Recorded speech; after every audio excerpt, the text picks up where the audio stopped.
Olá, boa noite. Nós vamos falar sobre a oitava, nós somos o oitavo grupo, vamos falar sobre o modelo de Husserl. Não sei se é assim que pronuncia, tá bom? Então, Husserl ele vai falar das etapas de desenvolvimento econômico e ele fala do processo de decolagem, como que a sociedade vai estar avançando nesse processo. Pode passar, Letícia. Então, né, a gente vai estar falando sobre Husserl, sobre o cenário histórico, as etapas do desenvolvimento econômico e como que Husserl é visto hoje na sociedade atual, como que atua as ideias dele. Então, o Husserl, esse homem simpático aí, ele foi um economista estadunidense, ele foi pioneiro na sua teoria da decolagem no ano de 1960, e ele pôde colocar em prática o que ele defendia, porque ele trabalhou no governo dos Estados Unidos. Ele trabalhou com o Kennedy, né, o presidente Kennedy, e o Lyndon Johnson. Pode passar. Bom, o que estava acontecendo naquele período? Nesse período que Husserl atuou, ele era totalmente anticomunista, né? O mundo, a sociedade mundial estava passando pelo pós-guerra, pós-segunda guerra. Tinha acabado de vir da crise de 29 e estava bem no meio da Guerra Fria também. Então, eles queriam barrar o crescimento do comunismo a nível mundial, né? Em vários países. Então, nesse momento da história, a gente consegue observar o quê? Husserl, ele conseguiu observar o quê também? Que vários países estavam em processo de descolonização, principalmente na África, e também o avanço da independência de alguns países asiáticos. Ele olha para esses países e para os que já tinham as indústrias em desenvolvimento, e ele percebe que por meio da cooperação internacional, fluxos de capitais e da assistência técnica internacional, ele poderia criar uma referência de política de desenvolvimento, de estratégias e caminhos que levaria ao desenvolvimento. A ideia era fomentar o desenvolvimento de potências médias, capazes de barrar o avanço do comunismo. Então, ele via assim que os Estados Unidos poderia barrar o crescimento do comunismo, que eles viram em decorrência de tudo que estava acontecendo nesse momento histórico, que não era tão legal. Pode passar. Só uma coisinha antes, que essa parte já é sua, né, Lê? Ele contrapõe o pensamento socialista e comunista de Karl Marx. Ele defende o capitalismo, ele diz que os problemas do capitalismo apontado por Karl Marx, ele vai ser superado com mais capitalismo, com mais indústria, com mais tecnologia, ou seja, o consumo em massa, levando qualidade de vida para todas as pessoas. E ele faz uma comparação histórica. Então, Husserl, o que ele vai fazer? Ele vai fazer uma comparação histórica em todas as sociedades e vai enquadrar a sociedade em 5 categorias. Ele diz que essas sociedades precisam passar para que tenha esse crescimento econômico. Certo, na sequência, então, a gente vai ver que essa teoria do Husserl ela é desenvolvida em etapas de desenvolvimento econômico, ou seja, o desenvolvimento econômico da sociedade em termos estabelecidas em termos a estágios distintos, pelos quais supostamente ao longo do tempo eles vão evoluindo. Segundo o autor, a economia evolui através de 5 estágios para atingir um desenvolvimento econômico pleno. Esses 5 estágios a gente vai ver a seguir. O primeiro é a sociedade tradicional, o segundo é o pré-condições para arranco, o terceiro arranco, o quarto marcha para a maturidade e o quinto estágio da teoria é a era do consumo em massa. Quando a gente fala sobre o estágio de sociedade tradicional, ele descreve uma sociedade cuja estrutura é baseada em funções produtivas limitadas e caracterizada pela tecnologia e ciência pré-newtoniana. Isso é, antes do período em que as pessoas acreditavam que o mundo externo era governado por leis cognoscíveis e poderia ser sistematicamente manipulado para fins produtivos. Então, tem um pouco dessa característica que não apresenta um avanço tecnológico e inovação dentro da sociedade. Algumas características dessa sociedade tradicional é o teto de produtividade, ou seja, a principal característica é que a existência de um teto nos níveis de produção per capita. Ele tem sempre um limite e esse limite é muito difícil de ser ultrapassado por diversos fatores, né? Seja tanto a questão de inovação, de ciência, de conhecimento. Outra característica é a limitação da mudança. Embora possam ocorrer algumas mudanças na sociedade e inovações tecnológicas, a produtividade é limitada devido à falta e à evolução da ciência moderna e da sua aplicação sistemática na mentalidade das pessoas que compõem essa sociedade tradicional. Outra característica dessa sociedade é que ela é uma sociedade hierárquica, as relações familiares e clãs prevalecem e desempenham um papel muito importante nessa organização social que dá início a essa teoria econômica. Outro sistema muito importante dentro dessa sociedade são os sistemas de valores fatalistas ao longo do prazo. Eles acreditavam que as oportunidades das gerações futuras seriam simplesmente as mesmas das gerações anteriores, ou seja, não há perspectiva de evolução, de melhoria ao longo do tempo. Isso também tudo influenciado ali com a falta do avanço tecnológico, com inovação, com a abrangência do conhecimento.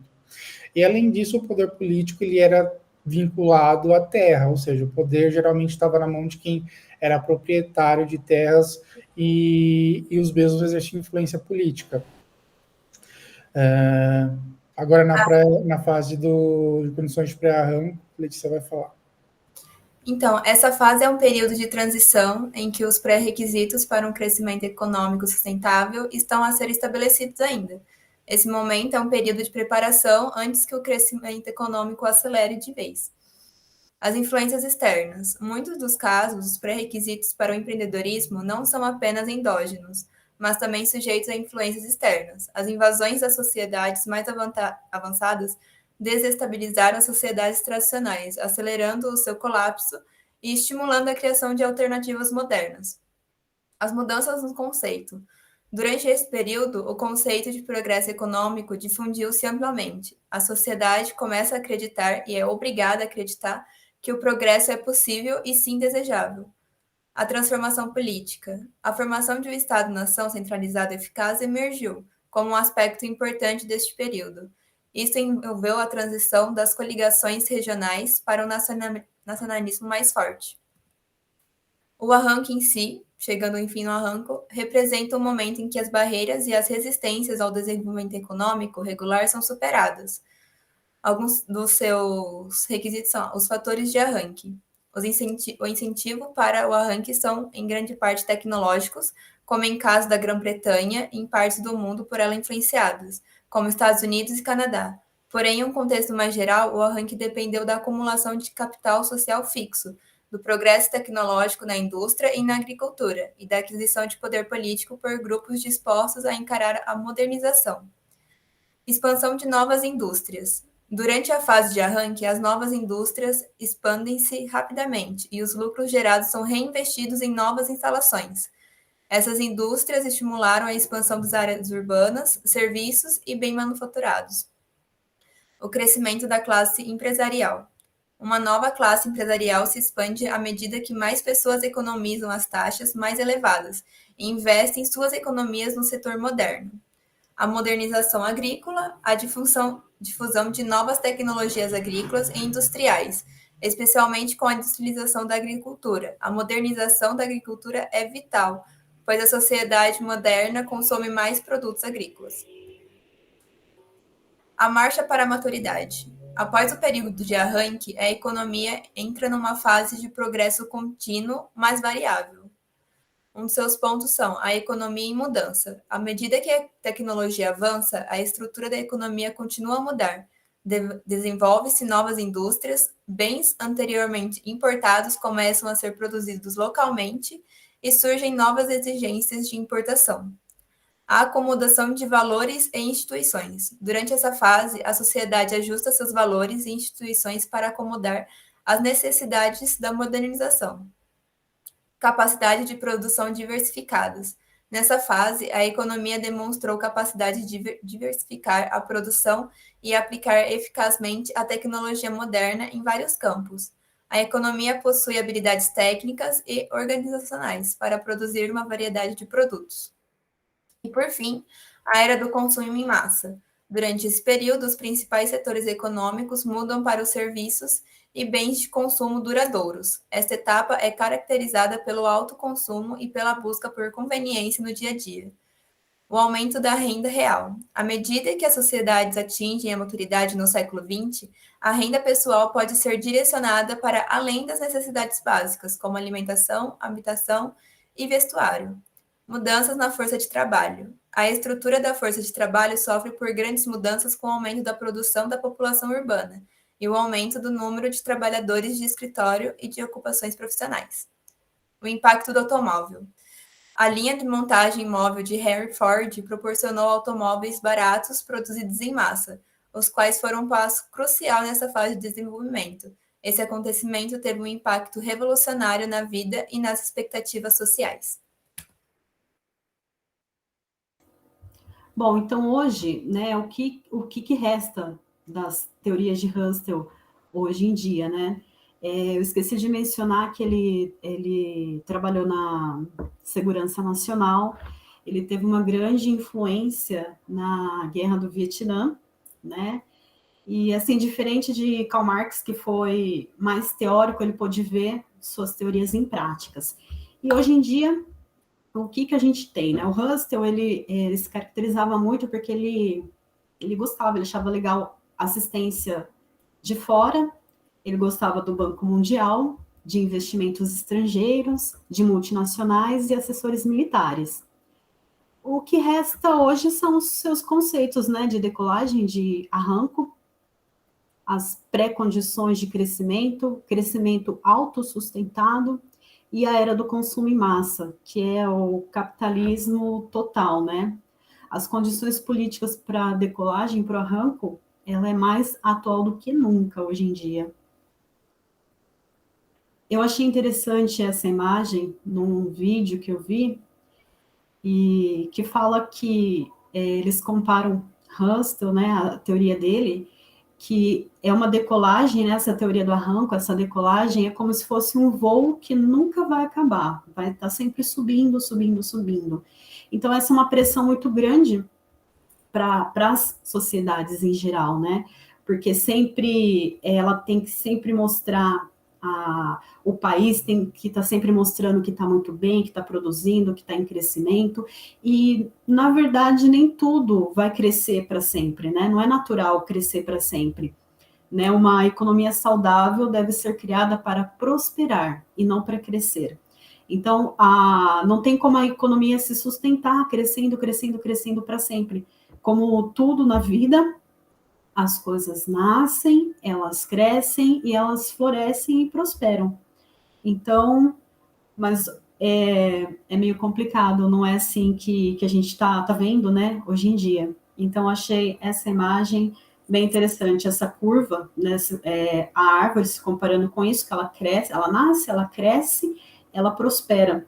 Se a nossa sociedade econômica, se ela tivesse esse momento de parar e prosperar, seria muito interessante, mas nós vivemos ainda nessa fase, né, nesse período da decolagem, e é um voo eterno que nunca vai parar, nunca vai pousar. E é isso sobre Husserl, gente. Alguém tem algo mais para acrescentar? Não, só isso mesmo. Então, Maravilha, maravilha. A gente agradece, então.